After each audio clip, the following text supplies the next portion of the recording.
And large publishers didn't care about the product. They used it to drive traffic to more profitable content. In the end, it's if your content sucks, it's going to suck. If it's good, it's going to be good. We're in the ad sales business, and we know that what we're selling has to be digestible for an advertiser to run their ads against that content. I recommend to everyone that you should be doing multiple types of growth, running Facebook, running Google. The family member at the time that was running that business told me I had to learn marketing and advertising to be successful. You got to be bringing ads in from other methods, not just count on their internal network. How do we measure opens? How do we measure list sizes? How do we measure clicks? And then ultimately down to conversions. I don't want to waste time running with publishers that have questionable audiences.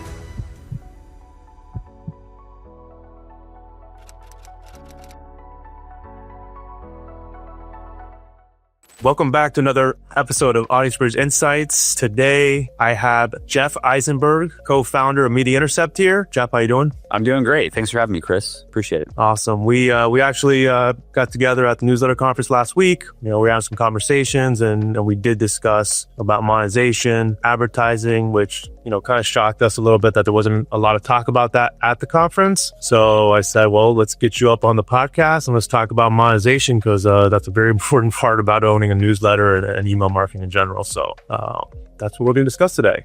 Why don't we get started and just let the audience know a little bit about your background, how you kind of got in this. I know, just looking back through your profile, I think you were in law school, went that route. Not sure if you actually became a lawyer and did any legal work, but then you went kind of radio, video, and then got pushed to newsletter. If you want to kind of tell how that kind of transformation happened. Yeah. So, yes, I did go to law school. I mean, fortunately or unfortunately, however you want to look at it, I did not choose to pursue a career in law. I think fortunately for me personally, I don't think I would have been well suited for that. And I was trying to figure out what I wanted to do. And I thought I wanted to get into a family business running consumer shows. So home shows, auto shows, boat shows. And the family member at the time that was running that business told me I had to learn marketing and advertising to be successful. So the first job I was able to get was selling radio for a station in Miami, which you may know, called Power 96. Yeah, maybe.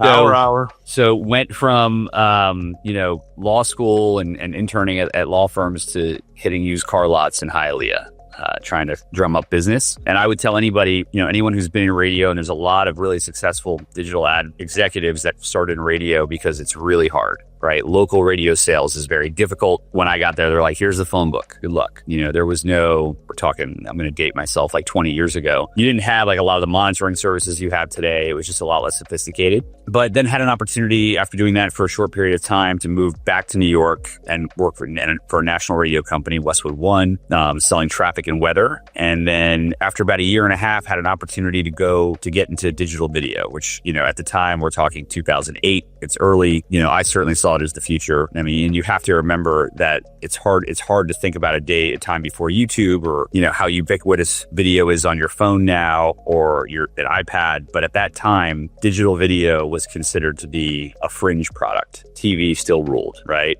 So I did that for a few years, worked for, YouTube MCNs for a few years, worked for a company called Demand Media, which then became Leaf Group, which now is nothing. But they were a pretty large company that was capitalizing on search traffic, which is probably an interesting subject for us to discuss as far as it relates to newsletters. And then I moved on and ran national sales for a company called Daily Motion, which is the second largest video platform in the world, currently owned by the Vanity Group, and wanted to get back into startups after working in, for big corporate for a few years and worked for a video technology company, shoppable video. So that was my first taste of commerce and understanding outcome driven media as opposed to branding and just awareness. And subsequent to that, moved to Florida, started consulted for several companies, one of which was a company called Stack Commerce. I helped them build their media business there. Primarily focused on articles initially, and then we got into newsletter. And what we quickly realized was that newsletter was much more scalable. It was a much more interesting sort of underserved channel at the time. I mean, we're talking 2019, 2020 pandemic, which is really when you saw the newsletter space start to pick up some steam. You had a lot of CPG companies or direct consumer companies that were, everyone was at home, right? So those companies started to explode, subscription services, home education services, and much like podcasts, newsletters became, a space where you could reach niche audiences at scale. And so my current business partner and I thought, there's a real business here, focusing specifically on the newsletter space, doing some components of performance, but also looking a little bit further up funnel into awareness, which to this day is still not typically how the channel is viewed. And that's how we're here. So we launched Media Intercept early 2023, and about 6 weeks in, we were profitable, and we haven't looked back since. Is there anything you were able to take from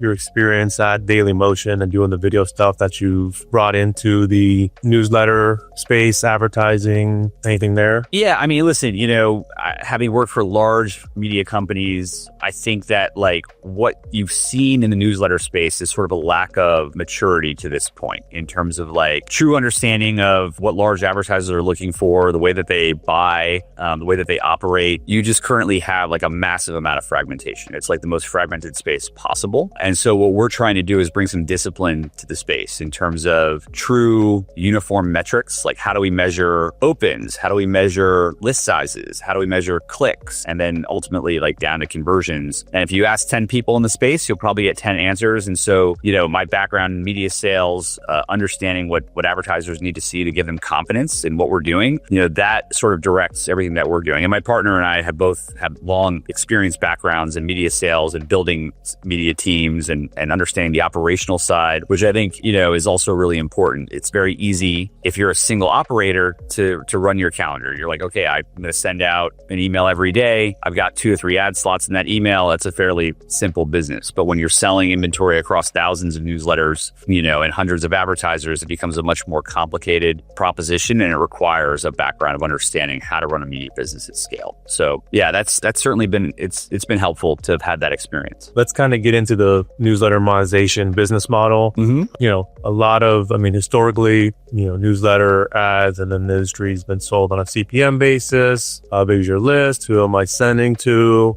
Which caused a bunch of issues. Obviously at the deliverability side, things aren't happening. You're not really getting the results you want because you're done, but you still have to perform based on what the commitments to the advertiser were. Then you're doing make goods because it's not working for them. Just a whole mess of logistics to deal with, to all the different formats, there's flat fee, CPC, CPA, all the other different types out there. What are you guys doing at Media Intercept? I believe it's mostly a lot of it's CPC. And then I guess you're doing some, you have your native ad placements, you're doing some dedicated creatives as well. Kind of share what you guys are doing there, what might be different than the old model, why whatever you guys doing probably better. I know at the newsletter conference, which I've been preaching for years now, is list size doesn't matter anymore. It's your engaged audience. How large is your engaged audience, not how large your subscribers are. So where you guys fit there? Yeah, I mean, so there's a lot to unpack there. I think it's interesting when you say traditionally flat rate CPM, but I would even go further back. And the big initial issue really in this space was pre-morning brew. I wouldn't say pre-skim, because skim's been around now for quite a while. But before you had this real creator economy that's sort of boomed in newsletters the way that it has in video or other channels, the primary deliverers of newsletters from a content perspective were large publishers. And large publishers didn't care about the product, right? So they used it for one of two things. They used it to drive traffic to more profitable, content, right? Use it to drive it to video that they're publishing on site, branded content, articles, what have you, or using it as a retention tool, for their audiences, hey, here are the top 10 articles in the New York Times or whatever. And in terms of selling it, it was really a tool to drive sales in other areas. So it was pretty much given as value add. Here, I'm going to buy $1 million package with XYZ publisher, and newsletters were typically thrown in there as a $0 line item. And so that devalues. Here's a little bonus. That's right. And, and then so in those cases, list size becomes it matters because you can sort of pork belly in those impressions into the overall buy to artificially lower a CPM. So it's okay, our list size is 1 million. We're going to tell you our open rate is 40%, 50% or higher in some cases where, they're not realizing that those emails are actually not being opened, even though, their server's telling them that they are. And there's a lot of reasons why that'll happen. And then you can just sort of add those impressions to an overall goal and at a $0 cost, like make it appear to be more efficient. And so, that always posed a challenge, I think, like for big advertisers to enter into the space, because they're like, why should I pay for this? Like when I get it for free anyway. But then to your point, like, we started with CPC a long time ago, and we came to that conclusion really for two reasons. On the one side, you have flat rate CPM. So that's like top of funnel, bottom of funnel, you have CPA. I think like when you look at CPM and flat rate, you need metrics today currently beyond simply list size and open rate to justify that. And I think the only way you can get to that is by having done some more performance oriented campaigns. So you can go to an advertiser and say, hey, like my list size is X and you should pay me for that. And I know it's real because when I ran this campaign on a CPC or a CPA, this advertiser saw these results that back up, what I'm telling you in terms of my audience size. And then, again, it depends on the publisher, right? Whether we can get into this, like whether they're B2B or general interests. Like I think the way that those two types of publishers sell have to be different, just because like you might have a list of 20,000 highly engaged business leaders, and that's incredibly valuable. And you're not going to sell that on a CPC because it's not going to generate enough volume for it to make sense for the publisher. So you can justify a CPM or flat rate spend because like, a brand's going to say, hey, this is a really engaged audience, versus like just general news where you need a much larger audience because they're not specialized. They're a wide range of people that are probably more interested in consumer products that have much lower CPA goals. I think on the flip side, like CPA has always been a challenge because, everything that has to do with attribution on the affiliate side and the way that people buy, like you could be responsible for a huge halo effect or a huge number of leads that get brought in a funnel, but they might not convert through like your last click for any number of reasons, right? It could be like they comparison shop, and that's a big issue, right? I click on a pair of Nikes in a newsletter. Oh, that's great. Let me see where else I can buy that for less money. If I find it, I'll buy it there. And then that person gets the credit, and the publisher who actually generated the interest gets sort of left out in the cold. That's a common story in affiliate. To like the other end of the spectrum, the company that's advertising has like a poor product, or it's poorly priced, or the checkout process is super convoluted and people drop off or whatever. Like all these different reasons for why a conversion won't happen based on the lead that a publisher generates, which again, not fair to the publisher. So you've got these two ends of the spectrum. On the CPM flat rate side,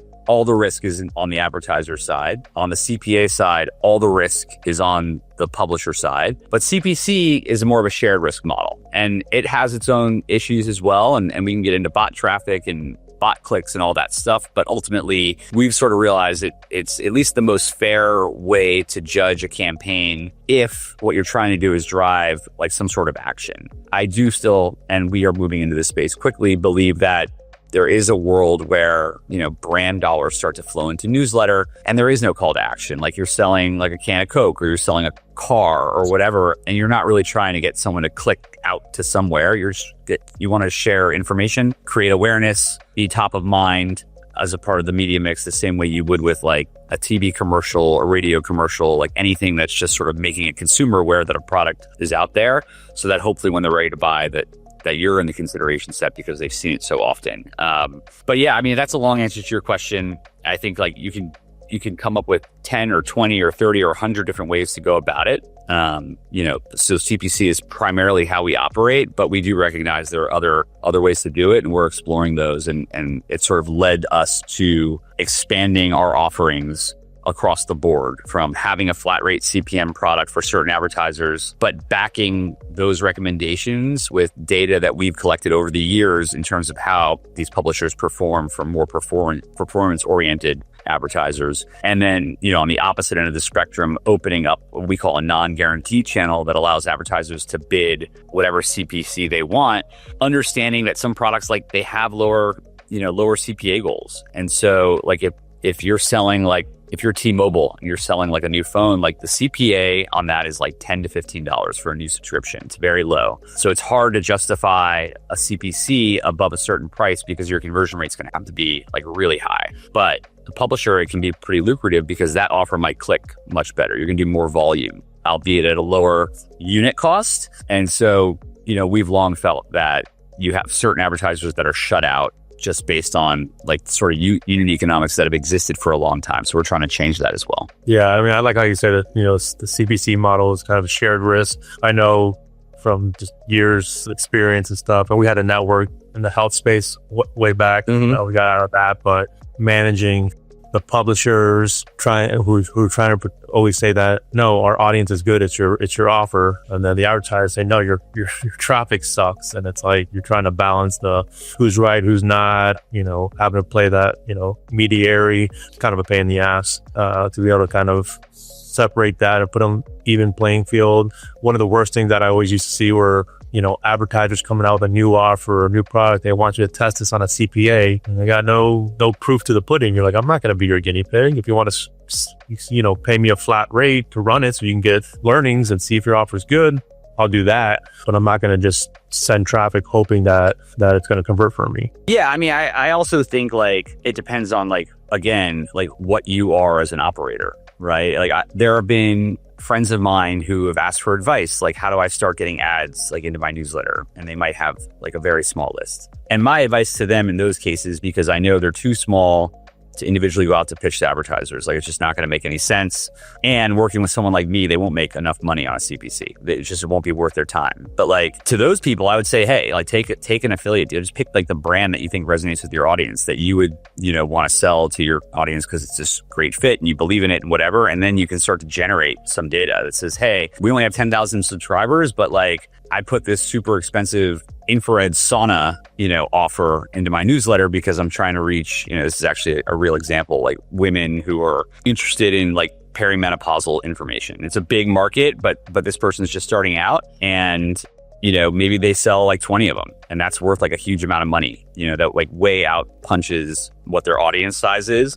They can then take that data and start to justify here, even though I'm smaller, this audience is super engaged. They buy the products that I pitch. You should pay me on a flat rate. But I don't think you can get there without having some sort of proof point that shows that your audience is legitimately engaged. What specific niches are kind of performing the best right now? In terms of content or in terms of advertiser? Advertising, as far as publishers making more money because the offer is good, and then it actually working for the advertiser on the backside. Yeah, I mean, I think, it's really for us, we work with just such a wide range of companies. We work with insurance companies, we work with credit card companies, financial services, things like that. Those tend to do really well. But then on the other hand, a huge number of health, right? Supplement brands, health awareness brands, a lot of sort of biohacking brands, those seem to do very well. Mental health does very well. And then, education, right? So e-learning classes, language learning classes, we've seen apparel do really well. So there's a lot of different things. I think it's really the key is the match between the advertiser and the publisher. You're not going to necessarily run a mental health ad in a travel newsletter.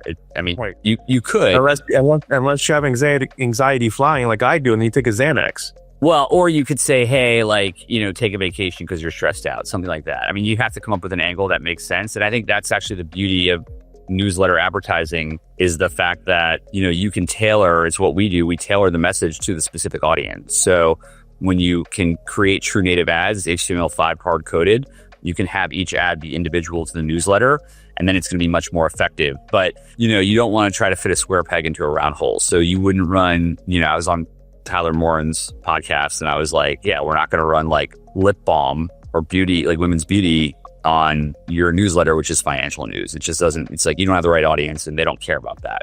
So what about the warp removal offer? We haven't picked that one up yet. We haven't done toenail fungus. A lot of the stuff you see programmatically, we haven't dipped into. And I think, unfortunately, those type of ads have sort of poisoned the well to a certain extent with creators. So we try to avoid those things. We try to focus on quality brands. And then on the flip side, we don't just accept every publisher into our network either. I don't want to waste time running with publishers that have questionable audiences or, subject matter that we know is not going to be a fit for advertisers. It's great. If they want to do it, that's fine. But we're in the ad sales business, and we know that what we're selling has to ultimately be digestible for an advertiser to run their ads against that content. Yeah, I was actually just about to ask you what publishers consistently deliver versus the ones that don't? I mean, it's not necessarily a subject matter thing. We have a few that do really well, like no matter what we run there. And they could be, I do think, when we see content that's like newsletters that are body copy, like are actually well written, typically not by AI, have actual things to say to people that are reading them, like people are more engaged, right? So if I get a newsletter with someone's opinion or point of view or news, and there's a lot in there that's not just simply an RSS feed linking out to other things, those are going to perform better than like, here are the top 20 articles from around the country with like no description of them, because there's no real content there. And someone's just going to scroll through it.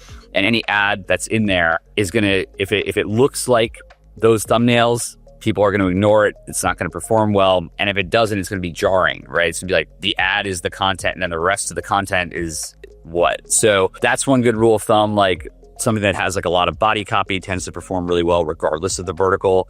We do see like positivity, is something that typically does well, like content that has a positive spin. And that's across, again, it's news, it's health, business, things that are funny, things that make people feel good tend to increase engagement. And then obviously like higher engagement leads to better ad performance. When you have, say, and I know you're opening up like I think other types of creatives, offers, whatever we want to call them, but you have your native kind of placements and then you do have your dedicated, I guess, creatives.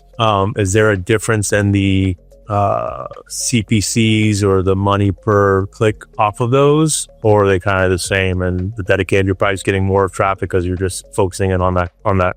You're getting more traffic, but we do charge a premium for dedicated because like we want to pay the publisher a premium for that. Ultimately, like there's a trade-off for a publisher. You can make more money doing dedicated, but potentially you're going to have more churn on your audience if you do it too often, or you do it with products that just aren't a fit. Like people are like, okay, what is this? Why am I getting this? I didn't sign up for that. I signed up for your content. And so you have to respect your audience, right? And we understand, if someone's going to promote, like use their list and their audience that they've spent a lot of time building and earning trust with to promote one of our products that we're representing, it's a potential risk. And so, in order to mitigate that risk, we want to pay more and make sure, we're getting the best inventory we can for our advertising clients. And so we do pay out higher for dedicated. I think it's better for brands because obviously, you have 100% share of voice, like it's just you. So certainly more clicks, more engagement, and then more room to tell your story. So as opposed to 40 to 100 words in like a true native ad that's within the content of a regular newsletter, I mean, you can do whatever you want. You can make it 1,000 words and you can write something like that's pretty in-depth and complicated, which for a lot of brands is a huge bonus to be able to do that. Talking about dedicated, obviously, and I've been experiencing this over the years. Like you said, be a lot more churn. There's additional issues that can come from dedicateds as well, which are fingerprinting of the creative, which it's getting sent down on 150 different newsletters, and that it gets harder and harder to possibly hit the inbox in some of those creatives over time, depending on how strong your deliverability is. Are the publishers at all allowed to play with the creative to get it more into their voice? Are they stuck to I know some, obviously in the FinPub space, they're pretty strict because of compliance, legal and all that stuff because of all the lawsuits over the years. Obviously, they have a lot more requirements. So it's harder to get them to do that. They always have to make one for you if you have enough volume for them. Mm-hmm. What's going on over there from you guys? Yeah, I mean, everything we do, we certainly encourage the publisher to make it their own. Obviously understanding that it has to be approved by the client. Like there's nothing like we're never going to take a copy, ship it to a publisher and say, hey, you can tweak it and then not have it come back for approval. And then as you said, certainly some verticals or industries are much more strict. And I think the key is if there's any disclosures or disclaimers, those have to be very clear and you have to be sure that the reader is going to see them. I mean, we just ran into an issue where one publisher published the ad. This is not in a dedicated, this is in a native, but they published the ad somewhere in the middle of the newsletter. And then they had a disclaimer all the way at the bottom, completely separate. And, the advertiser couldn't use any of those leads because there's a high probability that if, the user got through half the newsletter, clicked on that ad, they might not have finished the rest of the newsletter. So they never saw the disclaimer or disclosure. And then they're open to potential exposure there to say, hey, I didn't know that. Well, I didn't know that because you didn't have it right there. So, we review everything, but certainly, it is to everyone's benefit to have a publisher write it in their voice. And because that's the voice that ultimately has generated the audience growth, right? That's what captured the audience. Right. That's why people are there. They're not there to just read like ad copy from, someone like me who's just going to write it or whatever. You think there's room for, obviously AI is taking over freaking everything. A way that AI can kind of spin up these creatives, the content for, there's an advertiser has their creative, here's the content, the topic, and then the publisher can kind of put a prompt in that has to fit certain requirements that the advertiser says, and then it spins it up. Yeah, I don't have any issue with that as like a starting point. Right. So it's like you want to put in a prompt, or you want to, train like some, an agent to create all your ad copy and all your creatives. That's fine. But, you also need to have human eyes on it, because those things are not 100% accurate, and ultimately, it's like anything else with AI. I think that it can certainly speed things up and create efficiencies. But it's not like a 100% solution. And I think we've seen that, whether it's in ad copy or people that and we can get into this, but, a huge proliferation of newsletters are just like AI slop. Like it's sort of gaming the system. Like I'm going to go onto one of these platforms. I'm going to create a bunch of newsletters. I'm just going to have AI write them. It's like an automated thing. And they get plugged into those ad networks and they're just making money without there's no real content there. And people aren't going to really read, they'll catch on. This is nonsense, gibberish. So I think it's like, it's like a cyborg, right? You need the human component, and then you have the AI that certainly can accelerate things and maybe give you a head start. But I wouldn't just leave it to that alone. Earlier you mentioned obviously quality, bots, things of that nature. What are you guys doing to try to help police that, protect that for your advertisers? Is there anything you guys are doing as far as validating traffic? Anything like that? So we do a ton. It's a game that will go on forever, right? Like, you'll figure out like, here's this is a suspicious person or suspicious traffic, and you'll capture that and you'll sort of use that now as like a marker for what might not be legitimate. And then, fraudsters will come up with some new way to mask it. I think, we use certainly software that can filter things out. We typically though, we don't block traffic at this point. We let it all go through, and then we will go back after the fact and clean it. The reason for that is like there's certain things that are very obvious, right? So it's like if you get like a burst of repeat clicks, duplicate clicks from the same IP address, like, in a 5-second period, like that's very obviously not legitimate. But it's not, and I always like to say illegitimate, not fraud. Fraud implies that like I am trying to steal, when we know that, particularly if you're a B2B newsletter and you've got a lot of business emails, for example, you're going to have antiviral software that's going to go through those emails before you ever open them and click on all the links. And there might be multiple. So you might get the same one clicks it 3 times, like in a row. It's not necessarily an indicator of fraud, but it's also not a real person. So you shouldn't pay for it as an advertiser. And that's one extreme and obvious thing, or like clicks from weird geos or, that don't make any sense and are not worth anything to an advertiser. They shouldn't pay for that. On the other hand, there's things that are more nebulous. The examples of those would be proxy clicks and VPN clicks. And, VPN's a big sort of discussion now, particularly in the CPC space, because, you have a lot of the affiliate dashboards that are filtering all of it out.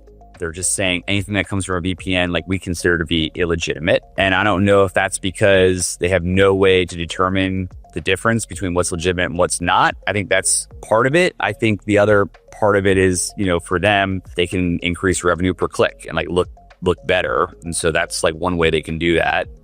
For us, like it's more of a gray area. And so what we'll end up doing is looking at like the deeper metrics. But the reason it's a gray area, like on the one hand, you could say, yes, there is incentive to commit fraud there. Like there's incentive to spoof a US IP address from a foreign country because US traffic is more valuable, right? People pay more for a click from a US user than a user in Pakistan or wherever. But on the other hand, you've got 50 million plus people in the US that use VPNs. So there's no way that you can say those people are that's all illegitimate traffic. And if you block all of it, you're going to be blocking potential conversions. So we'd rather those clicks come in, and then, ultimately we'll look at the further down funnel metrics, and sort of have an idea of like what we should be giving credit to and what we should not. You know, if an ad has a really high conversion rate and we see a good amount of VPN traffic, like we're going to let that go through and we're going to pay the publisher ad on that because the advertiser is happy and like that's fine. If we see something do like 2,000 clicks and generate like 1 lead or 2 leads for a product that typically would do 100, then we have a higher degree of certainty that a lot of that,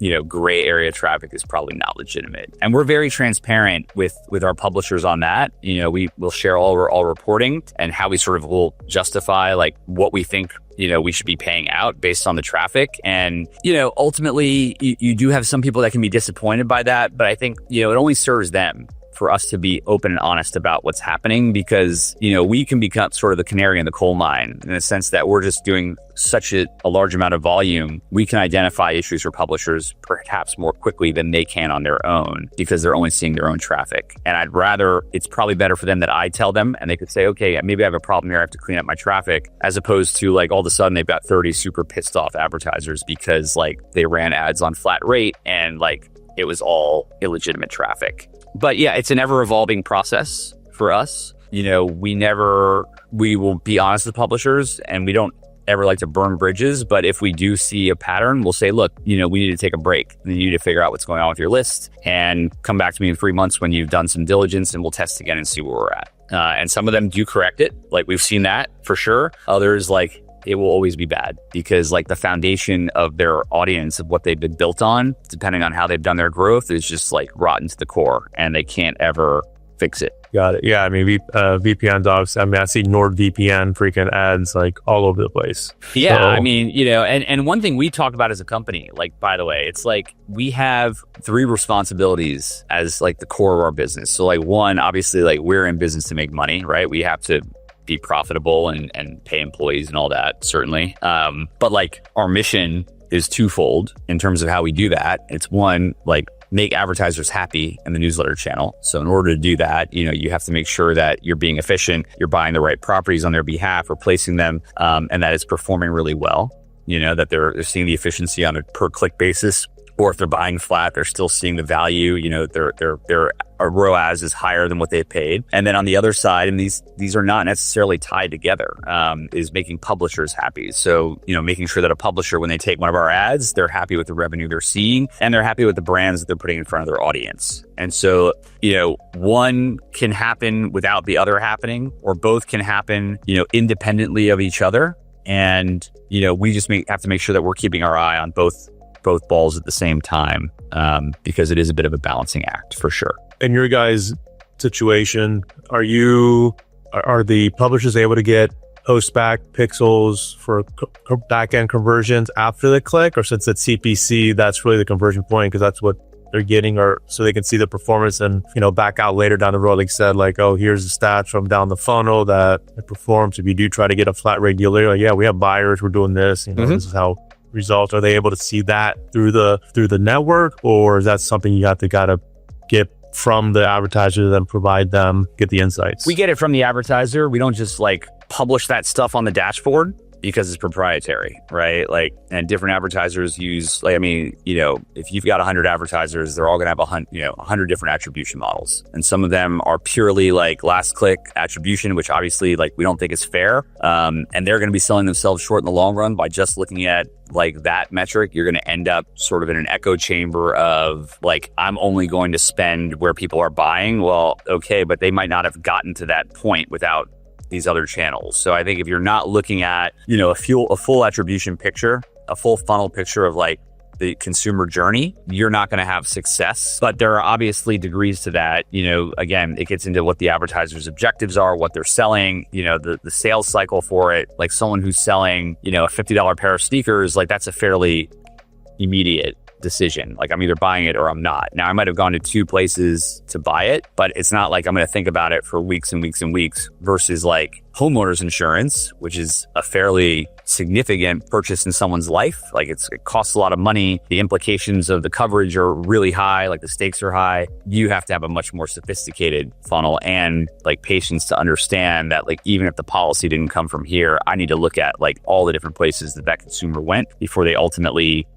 bought that policy. And that's going to look a lot different, obviously, than something that's like fairly straightforward. So it's, even if we shared it, it would never look the same. Like no two advertisers would look the same to a publisher. And it's better for us to take that data from the advertiser and distill it for the publishers so they understand, success can look different for different people. And, it's not one size fits all. And so it wouldn't serve our publishers for us to just like, here, these are all the conversions and it looks the same whether you're selling a pair of sneakers or homeowners insurance. There's more nuance to it. So we take that data from the advertisers. We then share feedback and information to the publishers. For new publishers or publishers that are getting started and want to start monetizing, what would you say would be the first step for them? What should they do to begin the monetization process? Yeah, I mean, we talked about it a little bit earlier. I think it depends on what is their goal? What sort of content are they creating? Like, who is their audience, or who do they want their audience to be? If you're trying to start a general news site, it's hard. You need like some real scale there to make that work from a monetization perspective. I don't think like 20 or 30,000 people really cut it on a list to make it attractive to an advertiser. You're talking, you need hundreds of thousands, if not millions, because it's like sort of this general information. You're gonna have a generalized audience, and the things these people are gonna be interested in purchasing are sort of, lower price point typically, as opposed to I'm gonna create like a newsletter for real estate investors, and I want that list to be made up of people that are looking to invest in real estate, have assets that are capable of being deployed to invest in real estate, or people that are sort of adjacent to that business. And in that case, like I might only need 10,000 people to make it like a super valuable list for an advertiser. And then the way that you sell that is going to be different. So, you could do CPM flat rate for a very large general news list. You have to do that for a B2B list like that because the other ways of operating aren't necessarily going to make sense. But when you're first getting started, you need to have those proof points. You need to be able to go to an advertiser and say, hey, whether your list is 1 million, general market people or 10,000 like very specific, valuable, potentially valuable people, you have to have a story to tell that explains why you're trying to sell at a certain price and justify that price. And I think the only way you can do that is to, maybe you have a friend who is a marketer and you can get them to throw you a few bucks and test it out. But more likely, like pick up a couple of affiliate ads or pick up a couple of links, see what that does from a sales perspective, and try to get data in terms of, just beyond last click. Like you can go in and see, maybe shared attribution or shared credit for a sale. And then you have a story to tell to go out and start to pitch your audience. But, I think, and a lot of people talk about this, and this is probably a big part of the subject matter of the conference we were just at, like focusing on building your audience properly, creating really good content, things that people are interested in, they're going to want to read. There's no shortcut to that. There's no shortcut to quality. And so that's the first step, is making sure that what you're writing is worth somebody's time and engagement. Do you guys I think you said you might be doing some CPM flat rate stuff now. Mm-hmm. When you're doing CPM flat rate, what would be you guys, I guess, have your own pricing model that you're doing. You're working out with the advertisers and figuring that out. If someone's doing their own flat rate sales or CPM sales, what advice would you give them as to how you should properly price your list or your spot? Yeah, obviously you have to start with the basic vanity metrics like list size and open rate, and you need to take but understand that people are going to take that with a grain of salt, right? Like if I say I have 1 million subscribers, like, okay, like maybe, right? How many are you actually sending out to? What is the quality of that list? And then if you say your open rate is like 50 or 60%, well, is that actually true? Because we know that iOS devices count every email as an open. Like that's just sort of like the new privacy tools that Apple's deployed have made it like very difficult to know what a true open is. And I think, again, it gets back to proof points. So you can certainly use those numbers as a starting point, and then you need to use previous performance for other advertisers to sort of close that deal, to say, hey, we're pricing it as if there are 400,000 opens, and we can justify that because we ran these other advertisers and these are the results that they saw that tell us that these numbers were accurate. Ultimately, that's like, it comes down to like how you tell your story and how you convince somebody that like your audience is real, but also engaged and is the right audience for that brand. So it's certainly the data. It's also like what your subject matter is, like who you're trying to reach, and how well you engage that audience. That's ultimately how you're going to convince somebody to sort of take all the risk. Talking about a shared risk model, like I'm going to give you a flat fee with no guarantee that anything's going to happen for me. You better have like a lot of data that says, well, it's happened for other people like you, so it's likely that it's going to work for you as well. With all the campaigns you guys have run and all the data you guys have seen, and I think you talked about it earlier, obviously, depending on how your list is growing, if you're not adding new, actually, this might have been a different conversation I had the other day that just popped in my head, but how frequently do you think someone should run a specific offer in a time window? Obviously, if you're sending an offer like every day, it's not going to perform. They might perform the first time they see it, the second time it's going to keep on getting worse, and then it's going to, especially if you're not growing your audience, you're not getting new subscribers in there to see stuff. Do you guys have any insights on that, or any recommendations or tips you guys give your publishers, like, hey, you shouldn't run this or run it every, like that? Obviously, there's different creatives for different offers too that you can put in the mix, but what do you think people should do there? Yeah, I mean, yes, certainly like audience fatigue is very real in the newsletter space because the audiences are more static, right? Your list is your list. So as opposed to, publishing a video like on the web or through Instagram or whatever, where like it could be seen by, one set of people one time and then like a whole different audience another time generally. Your list is your list. So if you have 1 million subscribers today, like even if you increase it by 20,000, a month from now, like the first 1 million are still the same people. So yes, audience fatigue happens. If you send an ad out every day, like it ceases to be effective and you've basically destroyed that audience.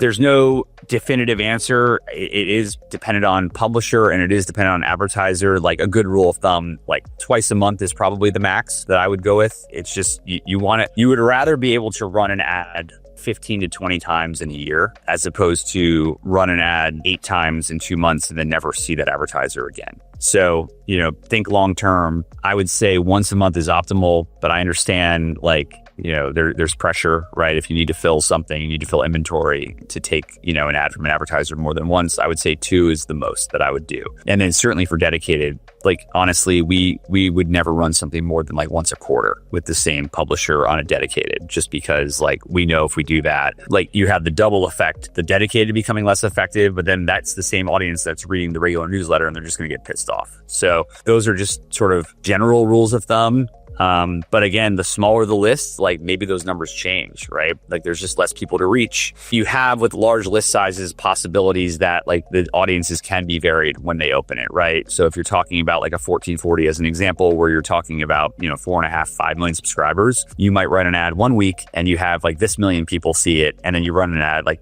2 or 3 weeks later. And like there's maybe half of that the people that see it are different. And so there's more opportunity to reach different people than if your list is like 20,000 and you have a fairly consistent open rate. Even if like different segments of that audience are opening it, there's just less opportunities because the list size is so much smaller. Any thoughts on locking in long-term deals, too long of a deal versus shorter deals? Or I think that like trying to do an upfront deal is a great idea. And I think the trade-off, like, hey, like I normally, if you're a publisher, you're saying I want $5,000 per placement, but someone's like willing to commit to 1 a month for the next year, like, okay, great, I'll give them to you for 4, so it's like a 20% discount, but you're locking in that revenue for the year. Like that's like 1 ad slot every month that you don't have to think about in terms of selling. And that certainly creates a floor for revenue that's attractive, and you're willing to trade, some of the higher end opportunity to do that. And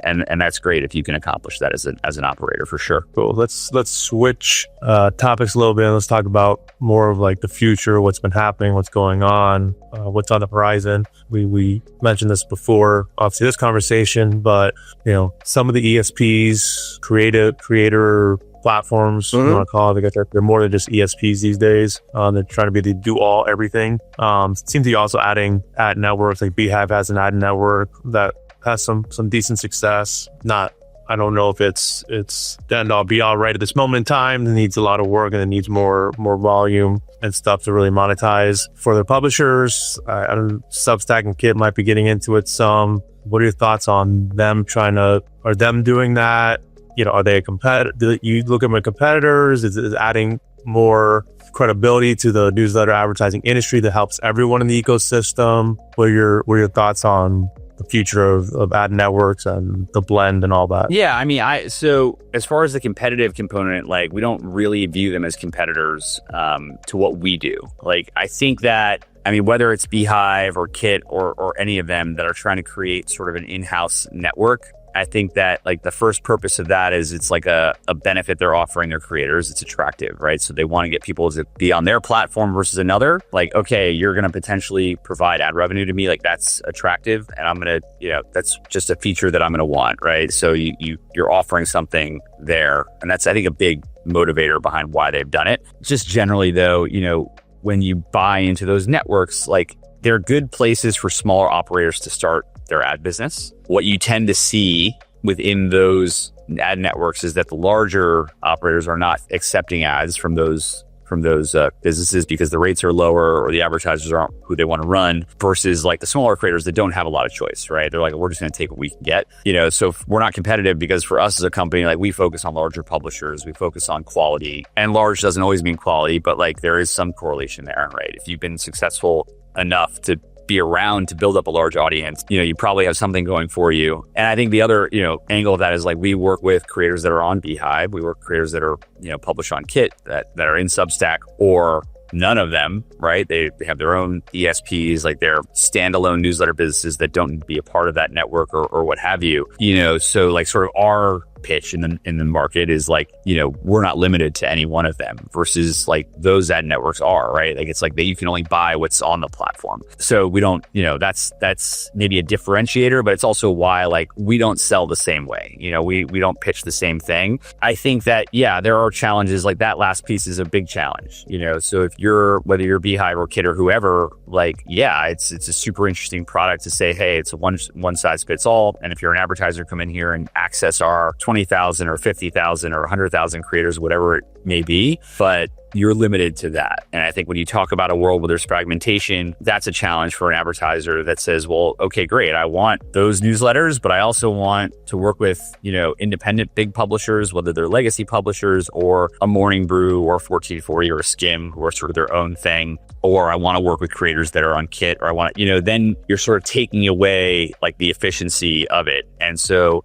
I think it also depends on like what you're trying to do. Like Beehiiv has like a lot of tech and B2B publishers. So I think they tend to over-index that way with their advertisers, which is great for them. Like that's a good selling point versus what you see on Kit is much more, celebrity driven or health and wellness or whatever. And that's a different story altogether. And then Substack is anything and everything, like a lot of journalists, things like that, bloggers. So I think it's important because they're aggregating, and we believe in aggregation. Like, I've made this point a million times that the only way that this business is going to scale, like the ad business is going to scale, is for some aggregator to come in and make a huge offering to an advertiser. Because like for a lot of these advertisers that are spending like billions of dollars in marketing, if they can't spend $100 million like that, it's just not worth their time. It's like too much work to go through and figure out like, oh, I want to buy this one and I want to buy that one, or I want to buy from 10,000 creators in this space and 10,000 there. And so like you do need people to partner up, whether it's like someone like us who's saying, okay, I want to work with like the 500 best newsletters. I don't care about having 10,000.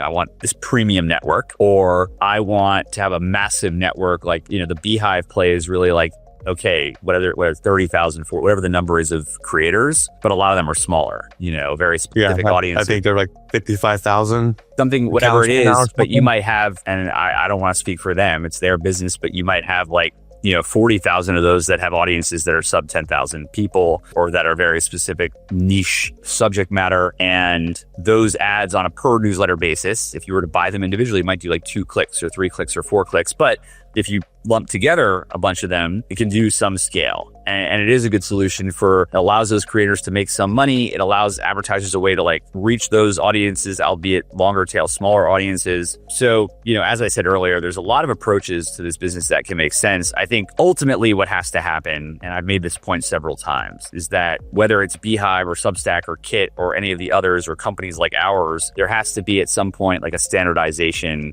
across the board, like whether it's an IAB thing or something like that, that says this is what an impression is, this is what an open is, this is what a click is. And like we all agree on that. And an advertiser can then have confidence when they're buying to know what they're actually getting. And that's ultimately when that occurs, and hopefully it will, and it's something we're trying to achieve, that's when you're going to really see like massive amounts of money flow into this space, because the confidence will be there that like what they're buying is real. I think it's a kind of a brilliant business move on Beehiiv's part, as far as like, look, their ad network is never going to be, doesn't seem like going to be someone's like number one source of revenue from ads for publishing. It's not going to change your life for a lot of these smaller people, but for them, by bringing it all together, like you're saying, the scale is there. So yeah, now they can do these big deals with HubSpot or a Nike or whatever, because now they have, instead of someone, these one-on-one trying to sell 5,000, 10,000, 20,000, 4,000 lists, now they're like, oh, we can reach 2 billion people or whatever. So now they're getting, $1 million ad buys from them, and then they're able to distribute that across everyone. Everyone gets a little money. A lot of it's kind of feeding that start with their monetization journey to like, oh, this is turning into something. Will it be life-changing? Don't know. It's got a lot of work to get there, but I still think you need to, no matter what the networks are, like you said, you got to be bringing ads in from other methods, not just count on their internal network per se. For sure. I saw that you guys are starting to get into the sponsoring podcasts game. Something? No, I think that was something early on as a company we had looked at, just simply because like a lot of the advertisers that were in newsletter were in podcast. It didn't make sense to us. Like there are companies that do that, and they're more boutique sort of rep firms, I would say, as opposed to like we're trying to be a platform and network play. And the challenge is like the measurement is just so radically different. Like, so like if you're selling all flat fee, like, yeah, you can make that work because like it's the same cost basis. It's hard to be selling newsletters on a cost per click and then try to figure out how to sell podcasts. But what I will say is like, we certainly partner with a lot of companies that have both, and we'll refer advertisers to their podcast business and vice versa. They'll refer them to our newsletter business. So that's one way that we partner. And obviously, we certainly prospect in the podcast space quite heavily, because we know advertisers that it's all creators, right? It's all individual content creators, whether they're a celebrity and a known person, or someone that's focused on just business insights and is not that well known, but is well known to a specific community. It's the same idea, whether you're saying it like we are or typing it. And so companies that have success in one space tend to have success in another. And so there is a correlation there. But yeah, it's not something that we sell actively. It's more of a referral business for us. We're coming to the back end of this. Just go through some rapid fire questions here. A little speed round. See what we got. What's the most overrated newsletter monetization tactic? Overrated. That's a hard question. I mean, I think like this could get me into some trouble. Like I don't think that there's a tactic that's overrated. I think that there is certainly like an issue currently in like the newsletter growth space, which you certainly know more about that than I do. So, you can share your opinion, but like there has become a big economy around that, like around people making money from selling subscribers to other people. And some of that, like we do some of that, but we do it in a way that's like very, very custom and particular, and like where we have track records of success with certain operators. And we tend to do it for the larger operators, and we tend to place them with the larger operators. So it works really well versus some of the other referral businesses where it's a little bit more questionable. And like, is that really a sustainable business? I'm not sure. I don't know. We've talked a little bit about this. Like they're all passing around the same subscribers, right? It's like if you've got 10,000 newsletters that have, bought into one of these growth engines, and the original list was 1 million people, like they're all just signing up the same people, assuming they're real people to begin with, right? So I think that might be, I want to say overrated, but a questionable practice. And again, better than I, like in terms of audience growth, like how effective that can be. But from what we've seen, like people that lean on that heavily tend to have more difficulty when it comes to the quality of their list. Yeah, first of all, it comes down to the quality of the subscriber to begin with, that's being shared or the lead being sent over to a specific newsletter, or however it's getting marked over, whatever kind of lead gen program it is. But in the end, it's going to come down to the quality of, like you're saying, is it a real subscriber? Is it even have the right interest for the person? Is it, what type of the clicked opt-in? Was it, what type of, with the co-reg? What was the sign up process? Did they actually sign up? Or like, did they go to your newsletter and all of a sudden they're getting 10 other ones somehow because you're right. Like, well, yeah, we have product Smart Pixel. Not that it's not going to 10 other newsletters, but it's matching the people coming to your website, the identity resolution, and then based on what they're doing there, how many repeat visits they have, what's their time on site, then we say, okay, this is going to be a good subscriber for you, and then we'll send you that person. And that actually does very, very well for people.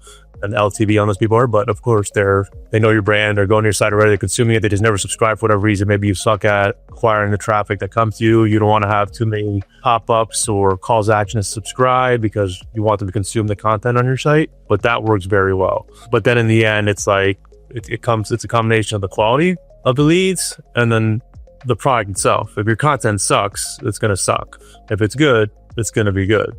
So, the churn really comes down to the publisher on that side, and then obviously the initial quality. Yeah. So I think the point that I'm making though, it's like if you built your business on that, like your a lot of your revenue is dependent upon like that component. Like I think that's like a tough way to operate. Yeah, I would probably recommend that. I recommend to everyone that you should be doing multiple types of growth, running Facebook, running Google, running YouTube ads. If you're doing any Smart Pixel or any other type of lead gen, co-reg is another one. Co-reg is, also one that's like, yeah, they signed up, but they don't really remember they signed up for you most time. It's just like a checkbox or, hey, you're signing up for this one, you're also going to get this one, whatever that whole spiel is. So the quality is going to be different. So you also got to treat. I actually did a newsletter. My newsletter this past week Wednesday kind of talked about this and like the 7 days you have to know if a subscriber is going to be quality or not. And then different types of traffic, you might have different onboarding practices, churn, sunset policies to where, all right, a co-reg leads, I'm going to send them 3 to 5 emails. If they don't engage, they don't do whatever, just throw them out the lead. I mean, obviously these are a lot cheaper leads than if you're buying a Facebook lead or YouTube or things like that. Obviously if someone signs up organically, just come to the site, they fill it out. Obviously that person's probably going to be, give that person as long as possible. Right. So it's a game. What's the most underrated monetization strategy? We don't do this. So like, it's like, I have no skin in this game, but like I've seen some operators that are like, have very specific subject matter, like sell their own products. So like, it's not even like, it's not like affiliate and CPA. You're not working on behalf of someone else. Like you're using your newsletter to sell your own stuff, like whether it's your own courses or, books or health products or whatever. We call them internal offers. Yeah. And I think like some of them are quite interesting that I've seen, and I think that can work really well. And it's not something like, I don't think most operators like or content creators go into content creation initially with like that objective in mind. What's a piece of common newsletter advice you flatly disagree with? I mean, like, I think that advice, I don't know if that's the right word that I would use for this. Like, we only care about monetization. So we care about advertisers. We care about like paying publishers. That's it. I think that like one thing, we mentioned earlier that I push back against is like this idea that newsletters are a bottom of funnel channel. Like they're really not. And if you treat it that way, you're going to be disappointed. So if an advertiser comes in and is like, I need to hit 5x ROAS like on your last click attribution, like we'll just tell them like that's not what this is about. You can buy you can buy traffic elsewhere that's going to be cheaper on that basis. But what it really is a mid funnel solution in the sense that it brings people into funnel. Like it serves as a lead generator. It can also convert because like you can track it in the way that someone clicks on a link, you can track that person. So you have the benefits of real attribution that you may not have with some other branding channels like video or audio or whatever, where like you have a general idea of how something did because you see a halo effect, but you don't really know.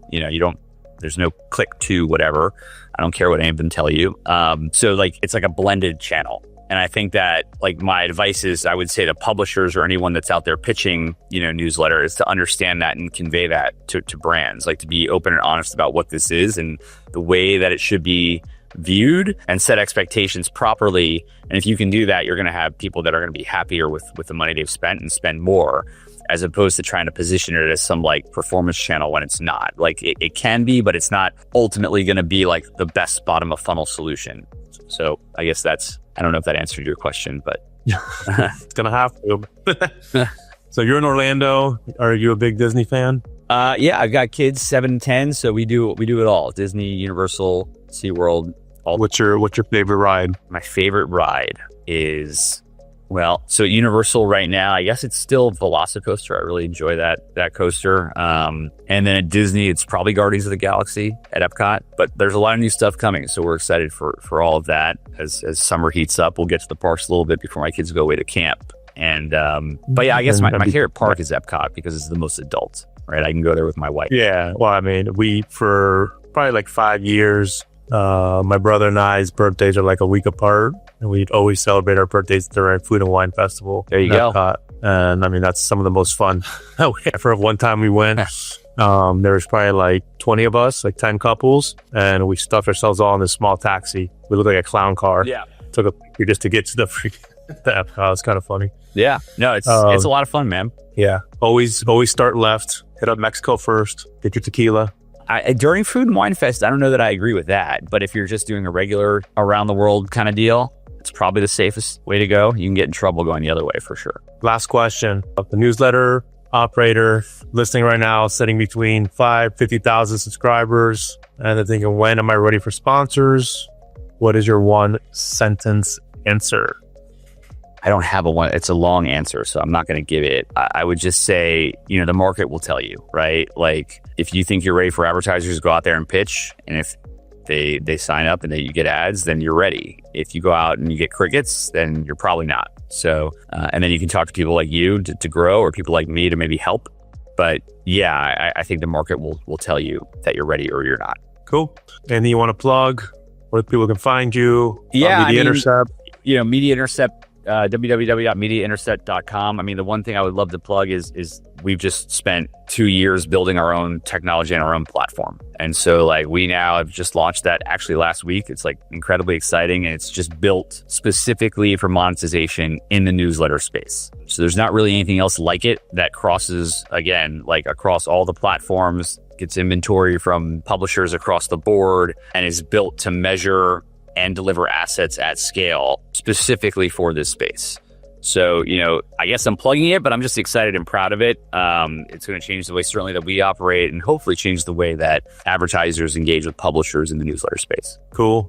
Prior to the new tech stack you built, were you guys like on Everflow or one of these other networks? We operated on Everflow, and then a few other of the affiliate platforms, and then we use like a hodgepodge of tools, like whether it's like Airtable or whatever. It's not super efficient, and again, I know we're kind of coming up on the end, but as opposed to ad serving, what we're doing with the HTML5, like hard-coded copy, it's just a different operational game, and it can be slow, right? Slow, manual process, a lot of back and forth. I mean, we tend to have a lot of conversations with our publishers. They have them all in Slack channels. And so now with our platform, a lot of that is automated, and it just saves a lot of time, and hopefully will allow like what we know is the best way to advertise in newsletters, which is like with the true native and the voice of the publisher, to really scale in a way that wasn't possible before, when it was all just sort of this manual mishmash right. of different SaaS platforms that you're using to sort of manage the business. We've kind of rolled it all up into one. So,